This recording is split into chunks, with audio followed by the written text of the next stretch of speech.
La maison des Rivera brillait comme une carte postale ce réveillon de Noël, ses fenêtres bordées de lumière chaleureuse, des inscriptions sur chaque porte et un immense Père Noël gonflable se balançant doucement dans le jardin.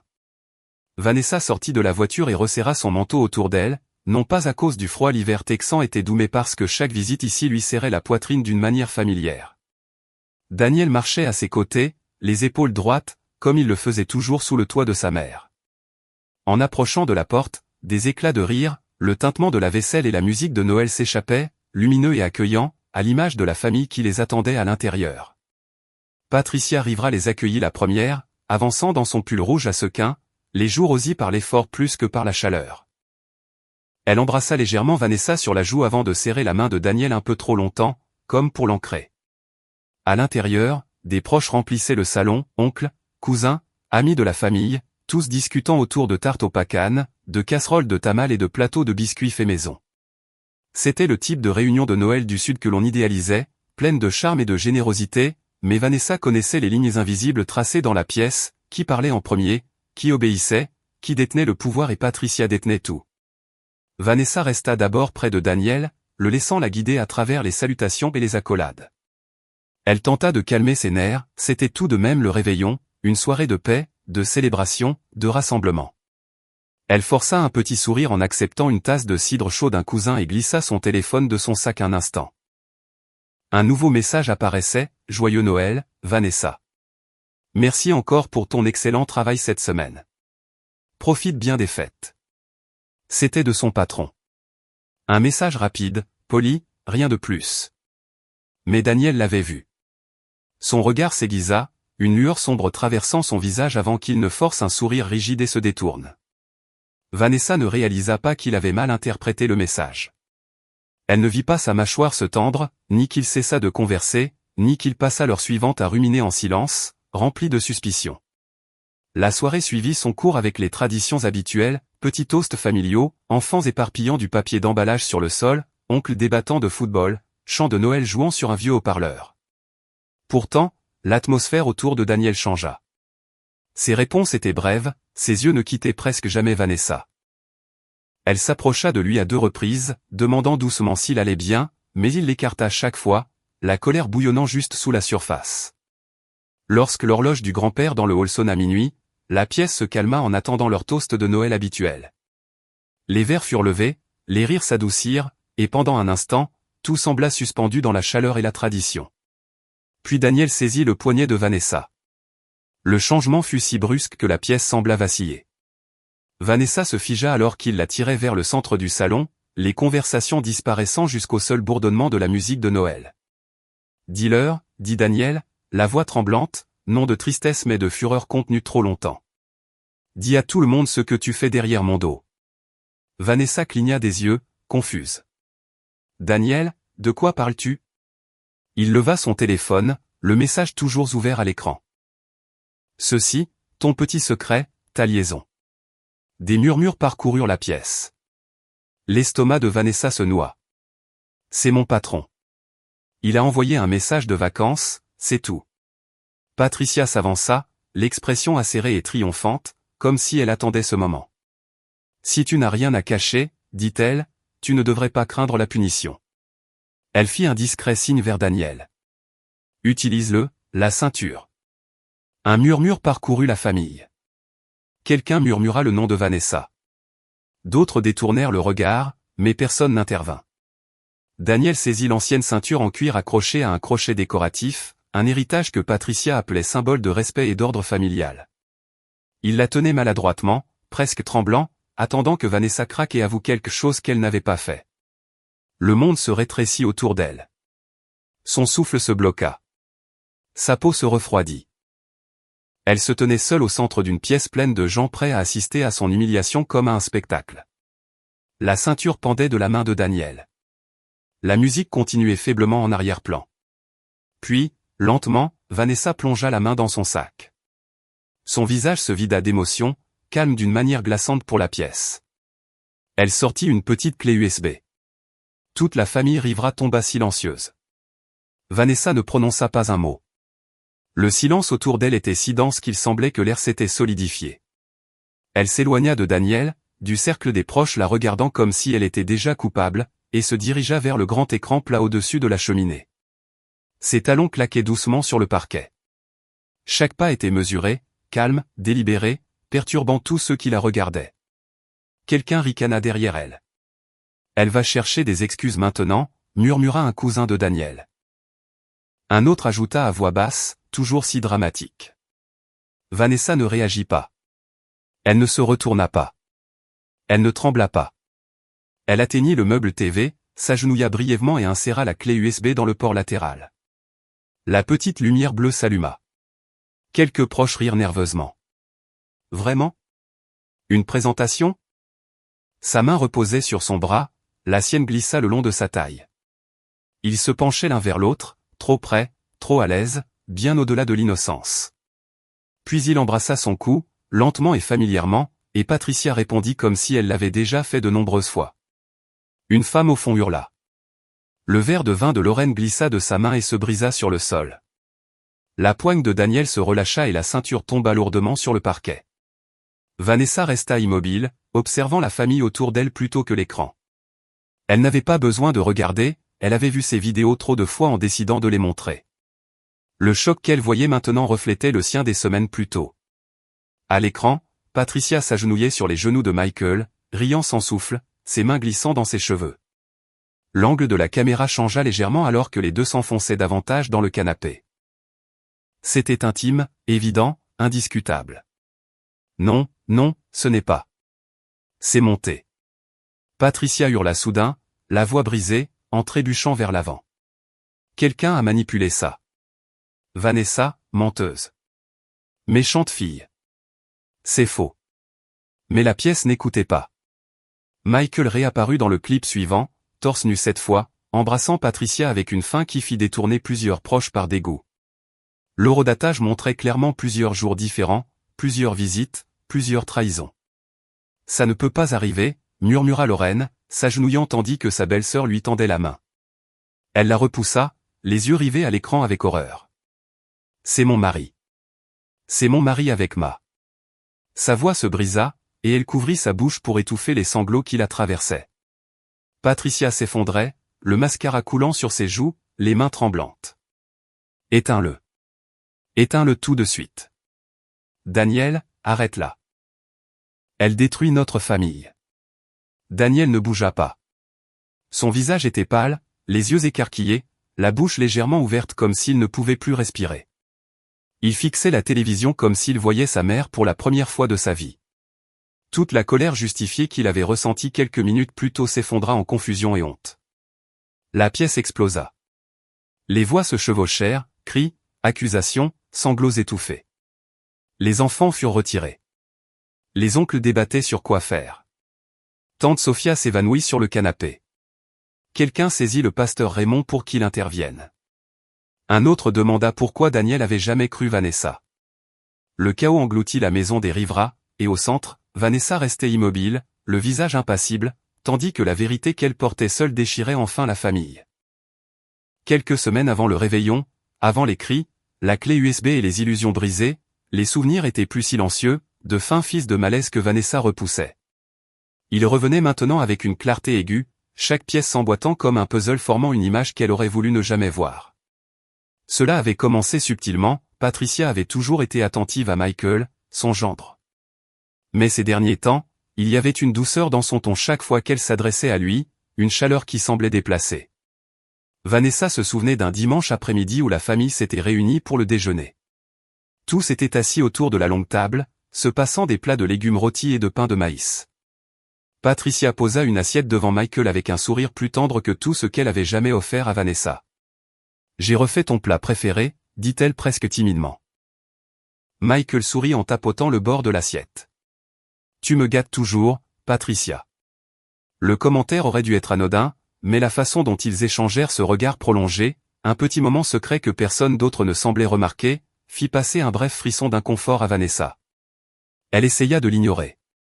Le stress des fêtes, se dit-elle, se faisant des histoires pour rien, mais cela continua lors d'un autre rassemblement familial. Elle les trouva dans la cuisine, riant d'une plaisanterie privée dont elle n'était pas partie prenante. Patricia se tenait étrangement près de lui, sa main posée légèrement sur le haut du bras de Michael alors qu'elle le taquinait sur quelque chose. Seuls eux deux comprenaient. Leur rire était trop familier, parfaitement synchronisé, comme s'ils avaient passé bien plus de temps ensemble que quiconque ne le réalisait. Quand Vanessa entra dans la pièce, ils se redressèrent brusquement. Patricia retira sa main. Michael s'éclaircit la gorge. L'air devint lourd d'un silence maladroit. Vanessa sourit poliment, faisant semblant de n'avoir rien remarqué. C'était plus facile ainsi. Puis il y eut l'incident à l'épicerie. Vanessa et Daniel avaient rencontré Michael par hasard, et Patricia, qui avait insisté pour les accompagner, s'illumina comme si elle l'avait attendu. Elle abandonna le caddie et se précipita vers lui, touchant légèrement sa poitrine tout en s'inquiétant de sa minceur et de son alimentation. Elle ajusta son col, le lissant de ses deux mains, un geste intime déguisé en attention. Vanessa regarda Daniel, s'attendant à ce qu'il remarque l'étrangeté, mais il se contenta de rire. C'est maman, elle prend toujours soin de tout le monde. Sauf qu'elle ne s'occupait que de Michael. Plus tard, dans la voiture, Vanessa aborda doucement le sujet. Tu penses que ta mère est trop affectueuse avec Michael? Daniel fronça les sourcils, confus. Que veux-tu dire? Elle semble juste plus proche de lui que d'habitude. Daniel rit comme si elle avait raconté une plaisanterie ridicule. Allez, Nessa. Tu sais comment elle est. Elle l'aime comme un fils. Il balaya la remarque si vite que Vanessa se sentit idiote d'en avoir parlé. Peut-être s'imaginait-elle des choses. Peut-être était-elle trop sensible. Elle laissa cette pensée se fondre dans sa routine quotidienne, avalant son instinct comme une pilule amère. Mais les signes devinrent de plus en plus difficiles à ignorer. Patricia commença à complimenter Michael de manière ciblée, le qualifiant de fiable, attentif, si fort. Ses yeux s'adoucissaient quand elle lui parlait, et elle trouvait souvent des excuses pour s'asseoir à côté de lui lors des dîners familiaux, se penchant un peu trop, riant un peu trop fort à ses commentaires. Chaque fois que Vanessa levait les yeux, Michael regardait déjà Patricia ou Patricia le regardait déjà, et il détournait ensuite le regard comme pris sur le fait. Vanessa ne pouvait expliquer pourquoi ces petits moments la troublaient tant. Elle ne ressentait la vérité qu'à travers son corps, dans la tension de son estomac, le poids dans sa poitrine, l'instinct qui murmurait qu'il y avait quelque chose de mal sous la surface polie de la famille Rivera. Pourtant, elle se força à l'ignorer. C'étaient les gens de Daniel, ses traditions, son foyer, et elle l'aimait. Elle se convainquit donc qu'elle s'imaginait des choses, car l'alternative, que sa belle-mère et le mari de sa sœur soient impliqués dans quelque chose de tordu, était impensable. Du moins à ce moment-là. Il devint plus difficile d'ignorer ces signes lorsque Lorraine commença à voyager plus fréquemment pour le travail. Son emploi l'envoyait à des conférences à travers l'État, parfois pour plusieurs jours, parfois pour une semaine entière. Et chaque fois qu'elle partait, Michael se retrouvait d'une manière ou d'une autre à la maison des Rivera. Invité, attendu, accueilli avec un enthousiasme qui ne correspondait pas à l'explication donnée par Patricia. Il déteste manger seul, disait Patricia avec un soupir dramatique, comme si héberger son gendre chaque soir était un acte charitable. Et puis, la famille prend soin de la famille. Mais les dîners qu'elle préparait pour lui étaient tout sauf ordinaires. Vanessa venait avec Daniel après le travail et trouvait la cuisine remplie des odeurs de brisket mijoté, d'enchiladas maison, de pain de maïs fraîchement cuit, tous des plats que Patricia ne faisait jamais sauf pour une occasion spéciale, et elle plaçait toujours l'assiette de Michael en premier, ajoutait toujours une portion supplémentaire, et restait toujours près de lui avec des regards chaleureux et des questions sur sa journée. Michael jouait le jeu facilement, s'intégrant dans la dynamique familiale comme s'il appartenait plus à cette maison qu'à la sienne. Il aidait Patricia à porter les plats, la taquinait affectueusement et s'asseyait à côté d'elle à table comme si c'était sa place légitime. Ils partageaient de longues conversations pendant le dîner, ponctuées de rires doux, trop privés, trop familiers. Daniel ne remarquait rien ou faisait semblant de ne pas voir. « Maman déteste juste les dîners silencieux », disait-il une fois en écartant l'inquiétude de Vanessa. Et Michael fait déjà pratiquement partie de la famille. C'est pas grave. Mais le véritable problème survint tard un jeudi soir. Vanessa s'était réveillée vers minuit pour boire un verre d'eau. La maison des Rivera était silencieuse, hormis le bourdonnement du vieux réfrigérateur et le faible tic-tac de l'horloge dans le couloir. Elle s'avança vers la cuisine, mais en passant par le long corridor menant aux chambres, elle s'arrêta. Des rires étouffés flottaient dans le couloir sombre, léger, aérien, taquin. Un moment plus tard, le rire de Patricia. Un murmure bas répondit. La voix de Michael. Le cœur de Vanessa battait la chamade. Elle avançait lentement, silencieusement, pieds nus contre le plancher en bois. À la fin du couloir, le son des chuchotements devint plus clair, mêlé au froissement inimitable de mouvements derrière la porte entr'ouverte de Patricia. Puis la lumière du couloir s'alluma. Michael sortit de la chambre de Patricia, clignant des yeux face à la lumière soudaine. Sa chemise était froissée, à moitié rentrée dans son pantalon, les boutons du haut défaits.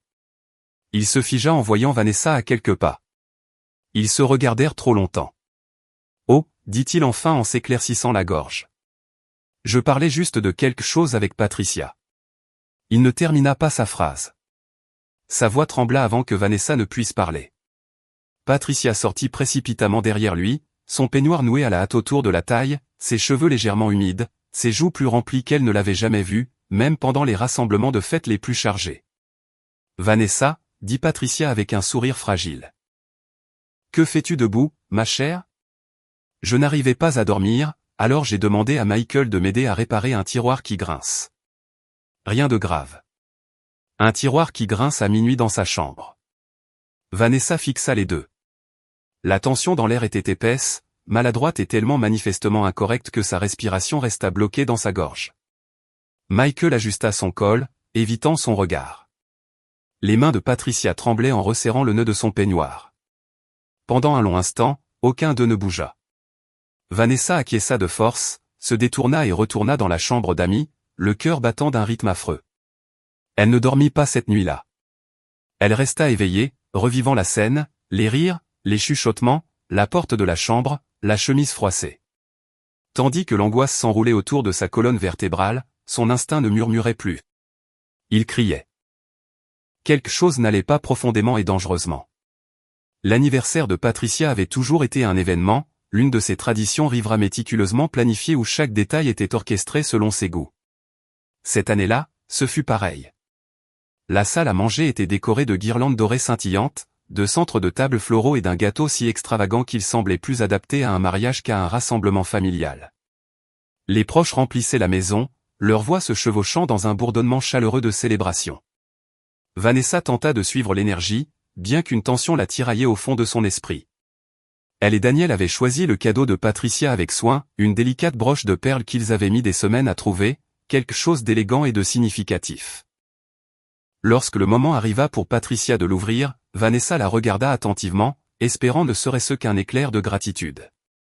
Patricia ouvrit la boîte, jeta un coup d'œil à la broche et força un mince sourire. « Oh, comme c'est joli » dit-elle d'un ton plat, peu impressionnée. Elle la posa presque immédiatement, comme après coup. Le cœur de Vanessa s'enfonça, mais elle garda son sourire intact. Puis Michael tendit son cadeau à Patricia. Vanessa ne vit pas d'abord ce qu'il y avait dans la boîte, seulement le visage de Patricia se transformait. Ses yeux s'illuminèrent, ses lèvres s'écartèrent dans un souffle de joie et elle porta une main à sa poitrine comme submergée. « Oh, Michael » murmura Patricia, la voix tremblante d'émotion. « Tu t'en es souvenu » Il rit doucement. « Bien sûr que oui. » Elle le serra dans ses bras un peu trop longtemps, ses doigts s'accrochant à l'arrière de sa chemise. Les proches applaudirent, supposant qu'il s'agissait simplement d'un moment familial touchant. Mais Vanessa ressentit une torsion dans sa poitrine. Daniel se pencha vers elle, murmurant « Maman adore juste les cadeaux attentionnés. Ne le prends pas personnellement. » Elle acquiesça, faisant semblant de comprendre. Elle faisait semblant de ne pas voir comment Patricia avait tenu la main de Michael un instant de plus avant de la lâcher. Elle faisait semblant de ne pas remarquer la manière dont Michael lui souriait avec une familiarité qui n'avait pas sa place entre une belle-mère et son gendre. La soirée se poursuivait avec gâteau et toast, mais la lourdeur dans l'estomac de Vanessa ne faisait que croître. Elle s'excusa pour prendre l'air et entra dans le couloir plus calme, reconnaissante pour ce bref silence. En se dirigeant vers le salon, elle remarqua Patricia glisser dans le couloir en direction de sa chambre, le téléphone collé à l'oreille. La femme plus âgée avançait rapidement, jetant un coup d'œil en arrière pour s'assurer que personne ne la suivait. L'instinct poussa Vanessa à avancer à pas légers, se cachant derrière l'angle. La porte de la chambre n'était pas complètement fermée. Par le petit interstice, elle entendit la voix de Patricia, douce, haletante, tendre d'une manière que Vanessa n'avait jamais entendue. « J'aimerais que tu sois ici ce soir » murmura Patricia. « Tu me fais sentir vivante. » Le souffle de Vanessa se coupa, son pouls battait dans ses oreilles. Puis une autre voix arriva par le téléphone, familière et inimitable. « Michael, bientôt, chuchota Teil. Je passerai plus tard. Tu me manques. » La main de Vanessa vola à sa bouche. Elle sentit le sol basculer sous ses pieds, l'air semblait se vider du couloir tandis que son cœur tombait lourd et froid. Ses mains tremblaient violemment et elle s'agrippa au mur pour rester stable. Patricia rit doucement, un son de jeune fille, intime, que Vanessa n'aurait jamais imaginé venant de sa belle-mère. « Ne me fais pas attendre, dit-elle. C'était le genre de ton qu'une femme emploie avec un amant. Pas avec un gendre, pas avec le mari de sa fille, pas dans aucun monde logique. » Vanessa recula en titubant, son esprit hurlant que cela ne pouvait pas être vrai, qu'elle avait du mal à entendre, qu'il devait y avoir une explication, n'importe quelle explication qui ne mènerait pas à cette conclusion horrifiante qui lui lacérait la gorge. Mais elle connaissait cette voix. Elle connaissait ce rire.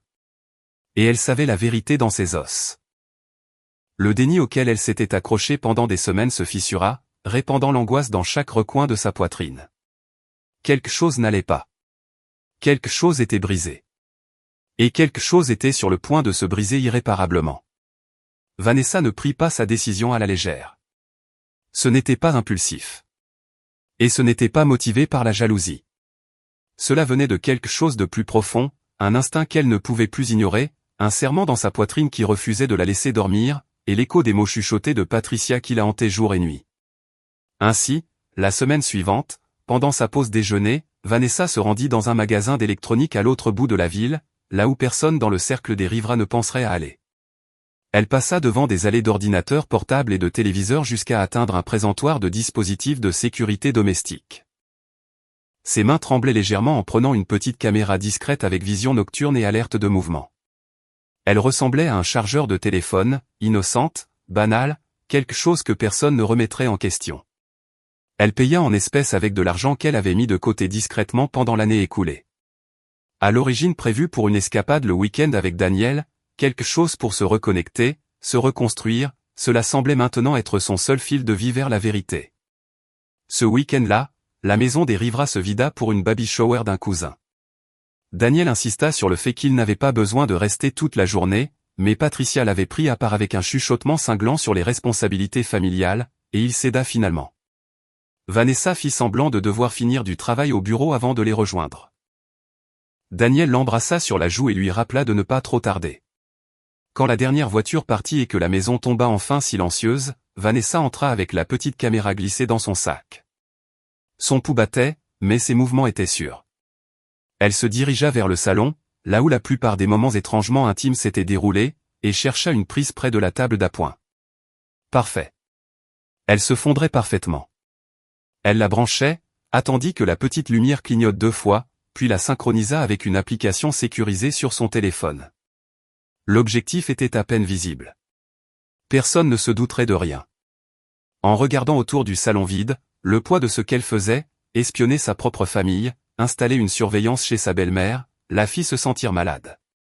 Mais elle ressentait aussi autre chose, de la détermination. Elle quitta la maison des riverains avant le retour de quiconque. La caméra secrète bourdonnait doucement dans le coin, observant. La première nuit, rien. Les images montraient Patricia regardant la télévision, Daniel sur son téléphone, un cousin passant pour rendre un plat. Normal, ordinaire. Vanessa se convainquit presque qu'elle avait tort, que la paranoïa l'avait consumée. Mais la deuxième nuit, la caméra captura un mouvement après minuit. Vanessa ouvrit l'alerte sous la couette pour que Daniel ne voie pas la lueur de son téléphone. Son souffle se coupa quand Patricia entra dans le cadre, portant le même peignoir de soie bleue qu'elle avait vu quelques jours plus tôt. Quelques secondes plus tard, Michael entra dans la pièce. Il n'était pas censé être là. Lorraine était absente. Il n'avait aucune raison de venir. Le sang de Vanessa se glaça. Ils échangèrent quelques mots inaudibles, mais leur langage corporel disait tout. Patricia se rapprocha, Michael s'inclina, leurs mains se trouvèrent aussi naturellement que respirées. Puis Patricia posa une main sur sa poitrine, glissant lentement ses doigts. Michael caressa sa joue. Leurs fronts se touchèrent. Ils chuchotèrent. Ils s'embrassèrent. Pas un baiser poli. Pas une erreur. Un baiser intime, entraîné, durable. La main de Vanessa vola à sa bouche, étouffant le son qui montait dans sa gorge. Des larmes brouillèrent l'écran, mais elle les essuya, se forçant à continuer de regarder parce qu'il ne s'arrêtait pas clip après clip, enregistré à différentes nuits, révélait des moments qui balayèrent toute excuse, toute once de déni auquel elle s'était accrochée. Patricia se blottissait dans les bras de Michael sur le canapé. Michael la tira sur ses genoux. Ils s'entrelacèrent de manière à faire tourner l'estomac de Vanessa entre chagrin et nausée. Ils chuchotaient comme des amants sûrs que le monde ne les surprendrait jamais. Des scènes explicites suivirent, des scènes que Vanessa pouvait à peine regarder, confirmant tout. Ce n'était pas nouveau, ce n'était pas accidentel, ce n'était pas un moment de faiblesse. C'était une liaison, continue, imprudente, effrontée, menée au cœur de la maison des Rivera. Vanessa resta figée sur le lit, tremblant violemment. Elle ressentit le deuil, la trahison, le dégoût si intense que ses mains s'engourdissaient. Mais sous tout cela, une clarté douloureuse, une voix calme lui disait, « Tu devais savoir. Maintenant tu sais. » D'un geste tremblant, elle téléchargea chaque clip, puis les sauvegarda sur un disque externe, puis un autre, puis dans un dossier cloud au nom déguisé. À l'aube, elle avait chaque preuve enregistrée à plusieurs endroits. Son cœur se brisait, mais son esprit, froid, concentré, douloureusement lucide, avait fini de faire semblant. Le salon tremblait encore de l'explosion du secret de Patricia lorsque Vanessa revint pleinement dans le présent. La présentation USB était terminée, mais son impact restait, comme un tremblement de terre. Tant de visages pâles, tant de vies fissurées. Patricia sanglotait inarrêtablement dans un coin. Lorraine restait figée sur le canapé, fixant le vide. Michael avait disparu dans le couloir. La famille marmonnait, chuchotait, se disputait, se fragmentant en nœuds frénétiques. Et Daniel. Daniel n'était plus l'homme qu'il avait traîné au centre de la pièce quelques minutes plus tôt. Il était effondré sur le sol, les mains dans les cheveux, respirant fort alors que la réalité de ce qu'il avait fait s'installait. Quand il leva les yeux vers elle, ses yeux étaient rouges, sauvages, terrifiés. « Vanessa, s'il te plaît, » murmura-t-il, la voix brisée. « Je ne savais pas. Je le jure devant Dieu. Je ne savais pas ce qu'il faisait. Je pensais. » Sa poitrine se souleva. « Tu aurais dû me le dire. Tu aurais dû dire quelque chose. » Elle le fixa, calme d'une manière inattendue. Ses mains ne tremblaient plus. Sa voix ne vacillait plus. Quelque chose en elle s'était figé, ferme, solide, immobile. « Je te l'ai dit, » dit-elle doucement. « J'ai posé des questions. J'ai essayé de te parler. Tu ne voulais pas entendre. » Daniel rampait vers elle à genoux, attrapant ses mains désespérément. « J'avais tort. J'ai fait une erreur. Bébé, s'il te plaît. Ne me quitte pas. Nous pouvons arranger ça. Nous pouvons aller en thérapie. Parler au pasteur Raymond. N'importe quoi. » Ne pars pas. Comme invoqué par ces mots, le pasteur Raymond apparut parmi la foule. Sa voix était douce mais ferme, chargée de ce ton d'autorité exercée. « Mes enfants, ce n'est pas la bonne voie, » dit-il en levant les mains. Cette famille a subi un terrible choc ce soir, mais briser le mariage ne ferait qu'approfondir la blessure. Il regarda Vanessa avec un sourire compatissant. Le pardon est le fondement de l'unité. Venez, respirez un instant. Prions ensemble. Rappelons-nous qu'une maison sans pardon ne connaîtra jamais la paix. Mais Vanessa n'avait jamais été aussi claire de sa vie. Non, dit-elle. La pièce se figea. Le pasteur Raymond cligna des yeux, surpris. Ma chère, la douleur peut obscurcir. Non, répéta-t-elle, calme et assurée. Le pardon n'est pas le problème ici. L'abus l'est. Daniel émit un son de blessure. Comme si quelqu'un l'avait frappé. Vanessa, non, s'il te plaît, murmura-t-elle en retirant doucement ses mains des siennes. Le moment où tu as levé cette ceinture, dit-elle calmement, a été le moment où notre mariage est mort. Ces mots frappèrent Daniel si violemment qu'il tressaillit physiquement. Il l'attrapa de nouveau, serrant ses poignets comme un homme qui se noie. Je ne le pensais pas. Je n'allais pas vraiment le faire. Maman. Maman, mets-moi la pression. Tu sais comment elle est. Elle s'immisce dans ma tête. Vanessa recula, le forçant à lâcher prise. Je ne resterai pas dans une maison où la discipline se transforme en violence. Je ne resterai pas avec un homme qui m'humilierait devant toute sa famille à cause d'un message de mon patron. Sa voix s'adoucit, presque triste. Tu l'as choisie encore et encore à ma place, et maintenant je sais ce qu'elle faisait vraiment pendant que tu la défendais. Le poids de cette vérité fit s'effondrer Daniel complètement, les mains pressées contre le sol, les épaules tremblantes. Ne me quitte pas. S'il te plaît, je vais changer. Je jure que je vais changer. Mais elle connaissait déjà la vérité. Il n'avait de regret que parce qu'il avait été démasqué. Vanessa se détourna, ses mouvements assurés. Elle passa devant le cercle brisé des proches, devant le regard brisé de Lorraine, devant la fierté effondrée de Patricia. Elle alla dans la chambre d'invité et sortit sa petite valise, celle qu'elle avait préparée discrètement ces derniers jours. À mesure que ses soupçons se confirmaient, elle la ferma. En traversant le couloir, Daniel tenta de se relever, mais ses jambes fléchirent sous lui. Il tendit une main tremblante. « Vanessa, ne pars pas. » Elle s'arrêta juste assez pour croiser son regard. « Je choisis moi, » murmura-t-elle, puis elle quitta la maison des Rivera, l'air froid de décembre frappant son visage comme une renaissance. Elle descendit du porche, serrant sa valise, tout son corps tremblant, entre choc, adrénaline et chagrin. Mais au fond, quelque chose de nouveau, la liberté.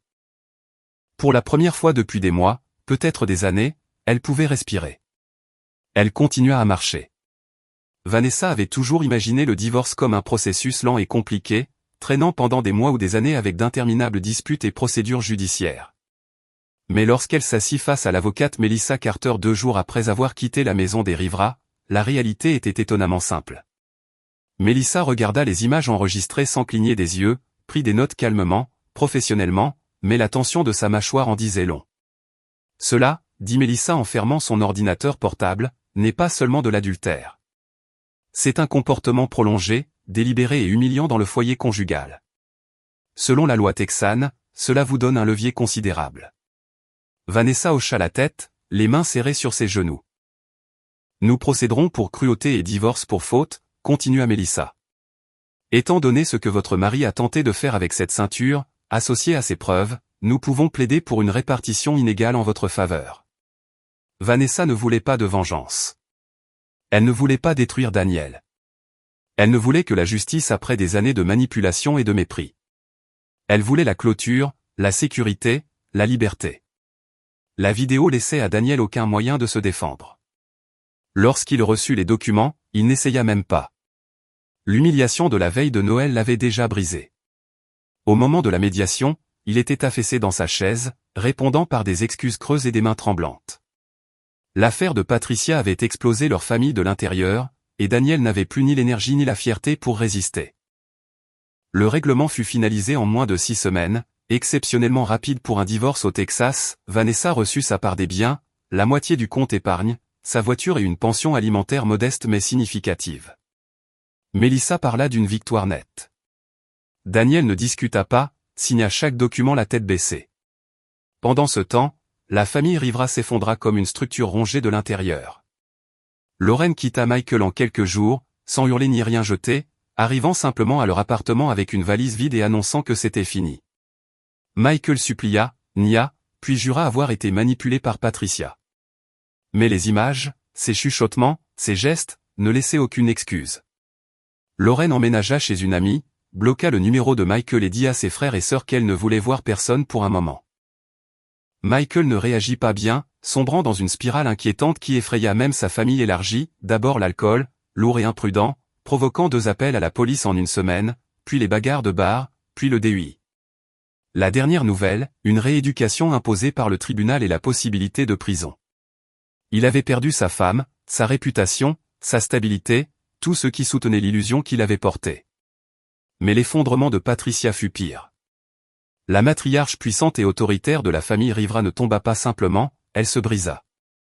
Dans les jours qui suivirent la diffusion de l'USB parmi les proches, elle cessa de manger, de dormir, de parler. Ses sœurs la retrouvèrent marchant dans le salon à l'aube, murmurant pour elle-même, serrant un chapelet jusqu'à blanchir ses articulations. Un matin, Lorraine la trouva sur le porche en peignoir, se balançant, répétant le nom de Michael sans sembler consciente de son environnement.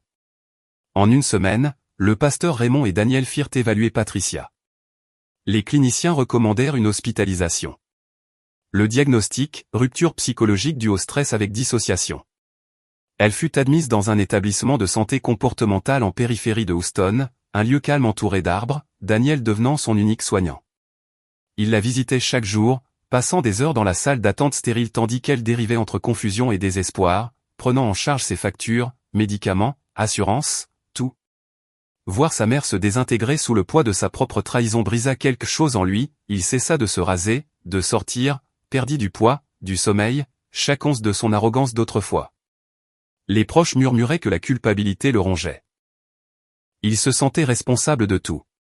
Un cousin disait, il pense que si seulement il avait écouté Vanessa plus tôt. Daniel était seul, véritablement seul, sans mère pour le protéger, sans épouse pour le réconforter, sans illusion derrière laquelle se cacher. Vanessa ne célébra rien. Elle ne savourait pas leur chute.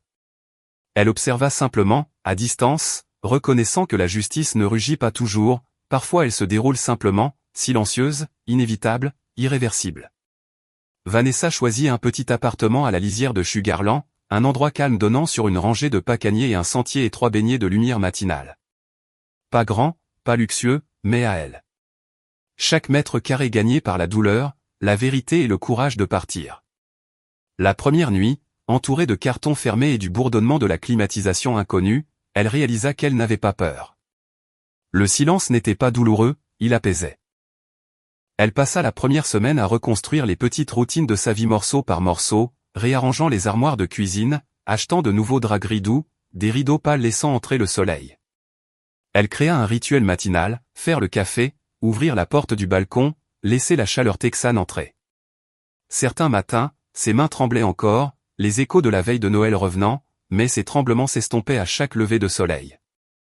Le travail devint un terrain stable, ses collègues, d'abord simples collègues, devinrent des points de soutien discrets, offrant gentillesse sans pitié, café sur le bureau, invitation au déjeuner, une présence douce accompagnant sa guérison. Vanessa se surprit à sourire davantage, même à rire en réunion, le poids sur sa poitrine s'allégeant. Sur suggestion de Mélissa, elle commença une thérapie, la première séance la laissant tremblante, des larmes coulant sur ses joues alors qu'elle tentait de décrire un mariage qui l'avait lentement dépouillé de sa voix. Mais la thérapeute, douce, patiente et ancrée, l'aida à démêler chaque souvenir sans honte. Semaine après semaine, Vanessa sentit le brouillard intérieur se dissiper, les cauchemars cédaient place à de longues nuits de sommeil ininterrompues, ses épaules n'étant plus constamment tendues. Préparée au prochain choc émotionnel, elle rejoignit un cours de yoga pour débutants à 5 minutes de son appartement, se sentant étrange, déphasée, incertaine, mais l'instructeur l'accueillit chaleureusement, corrigeant sa posture et l'encourageant à respirer profondément. Les mouvements étaient à la fois doux et puissants. À la fin de ce premier cours, Vanessa sentit quelque chose s'ouvrir en elle. Elle continua à y aller 2 fois par semaine, puis 3, trouvant la paix dans le rythme du souffle et de l'étirement, dans la lente reconstruction de sa force. Le week-end, elle explorait la communauté, un marché fermier au centre-ville, un petit festival d'art au parc, un groupe de soutien pour femmes qui se réunissaient chaque jeudi soir dans un café. Au début, elle ne parlait pas beaucoup. Elle écoutait, mais peu à peu, elle commença à partager des fragments de son histoire avec prudence et précaution, découvrant des expériences reflétées chez des femmes qu'elle n'avait jamais rencontrées auparavant. Leur honnêteté recousait quelque chose en elle. Elle redécouvrit d'anciens hobbies qu'elle avait oubliés aimer. Elle peignait de nouveau de petites aquarelles de levers de soleil, de rives et de fleurs sauvages qu'elle accrochait sur son réfrigérateur. Elle cuisinait pour elle-même, essayant de nouvelles recettes, savourant la simple joie d'assaisonner ses plats selon ses goûts et non selon les exigences de Patricia. Elle s'acheta une paire de chaussures de course et commença à marcher sur le sentier derrière son appartement, la brise du soir caressant sa peau comme un rappel silencieux qu'elle n'était plus prisonnière. Il y avait encore des moments où sa respiration se bloquait, en traversant certains quartiers ou en entendant certaines chansons. Le souvenir de Daniel à genoux, suppliant, la hantait parfois. L'image de la ceinture dans sa main surgissait de façon inattendue dans son esprit. Mais elle apprit à respirer à travers tout cela, à se recentrer, à laisser la peur passer sans s'enraciner. Et sous tout cela, au-delà de la guérison, de la reconstruction et des routines tranquilles, se trouvait une clarté nouvelle. Pour la première fois depuis des années, elle ne jouait pas un rôle, ne cherchait pas à plaire, ne se réduisait pas pour maintenir la paix dans une maison qui ne l'avait jamais vraiment acceptée. Pour la première fois depuis des années, elle ne se sentait pas observée, jugée ou remise en question. Elle pouvait ouvrir sa propre porte, remplir sa propre maison, choisir sa propre vie. Vanessa se tenait sur son balcon un soir chaud, regardant la lumière du soleil fondre en nuances d'ambre et de rose dans le ciel. Elle posa sa main sur sa poitrine, sentit son cœur battre, stable, calme, le sien. Pour la première fois depuis des années, elle respirait librement. Vanessa garda une seule copie de la vidéo, non par ressentiment ou désir de pouvoir sur quiconque, mais parce qu'une part d'elle croyait que cette vérité inachevée avait une façon de revenir au moment opportun. Elle rangea la clé USB dans une petite boîte de sa commode sous des écharpes pliées et essaya de ne plus y penser. Les mois passèrent. La vie devint plus légère, plus silencieuse, plus douce. Puis, à l'approche de l'anniversaire du défunt père de Daniel, une date que la famille Rivera traitait avec révérence, Vanessa sentit quelque chose se poser en elle. Ni colère, ni ressentiment, juste le sentiment de quelque chose d'inachevé. Le père de Daniel avait été l'influence stable et compatissante de sa vie, la seule personne capable de défier le contrôle de Patricia. Sa mort avait laissé Daniel dériver dans l'ombre de sa mère. Et quelque part dans la guérison de Vanessa, elle comprit la vérité, Daniel n'avait jamais appris qui il était sans qu'on le lui dise, qu'on le façonne, qu'on le contrôle. Mais rien de tout cela n'excusait ses actes. Vanessa ne cherchait pas à le sauver, ni à le punir. Elle voulait simplement que la vérité l'atteigne au bon moment, quand il n'aurait plus d'illusions auxquelles se raccrocher. Elle conduisit donc à la petite église où le pasteur Raymond tenait ses permanences en semaine. Le parking était vide, à l'exception de sa voiture. Elle entra, marchant calmement, la clé USB soigneusement glissée dans son sac. Il leva les yeux de son bureau, surpris. « Vanessa, cela fait un moment. »« Je ne suis pas venue pour parler de pardon, » dit-elle doucement, « pas de la manière dont vous le pensez. » Elle posa la clé USB sur le bureau. Le pasteur Raymond fronça légèrement les sourcils. « Vous avez gardé une copie ? » ?»« Une seule, » répondit-elle. Pour cela, il soupira, conscient du poids de sa demande. « Je ne veux pas de confrontation, » poursuivit Vanessa. « Je ne veux pas qu'il m'appelle. Je ne veux pas revivre quoi que ce soit. Je veux que vous lui montriez ceci en privé, à l'anniversaire de son père. Il vous écoute. Il l'a toujours fait. » Le pasteur Raymond acquiesça lentement.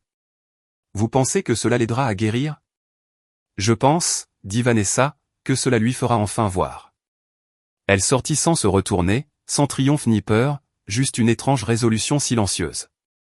2 semaines plus tard, Daniel regarda la vidéo. Le pasteur Raymond ne décrivit pas le moment en détail. Il dit seulement que Daniel resta silencieux tout au long des séquences. Pas d'excuses, pas de détournement, juste une rupture. Quand la dernière image se figea à l'écran, Daniel baissa la tête dans ses mains et sanglota, non pour la première fois, mais pour la première fois avec clarté. Il vit la cruauté de son accusation, l'humiliation infligée à Vanessa, la trahison de Patricia avec des contours aiguisés, il vit comment il avait choisi la mauvaise personne à défendre, à qui faire confiance et le mauvais moment pour lever une ceinture. Il envoya un dernier message, seulement 2 mots, « Je suis désolé ». Vanessa le lut une fois. Elle ne répondit pas, non par haine, mais parce qu'elle n'appartenait plus à ce chapitre de sa vie. Elle avait guéri là où il ne pouvait plus atteindre, grandi dans des directions qu'il ne comprendrait jamais. Le silence n'était pas une punition, c'était une conclusion. La vie avançait de manière douce et inattendue. Quelques mois plus tard, Vanessa rencontra quelqu'un, non pas dans un moment dramatique, mais dans la douceur du quotidien, lors d'un événement communautaire organisé par son groupe de yoga près de la rivière. Il s'appelait Marcus Reed, un homme discret aux yeux bienveillants, qui écoutait plus qu'il ne parlait, portant une force calme très éloignée du monde turbulent qu'elle avait fui. Il posait des questions avec réflexion, n'interrompait jamais, riait facilement, accueillait le silence sans gêne et respectait ses limites avec une délicatesse presque surprenante. Leur lien se développa lentement, sans précipitation ni pression, sans ombre du passé.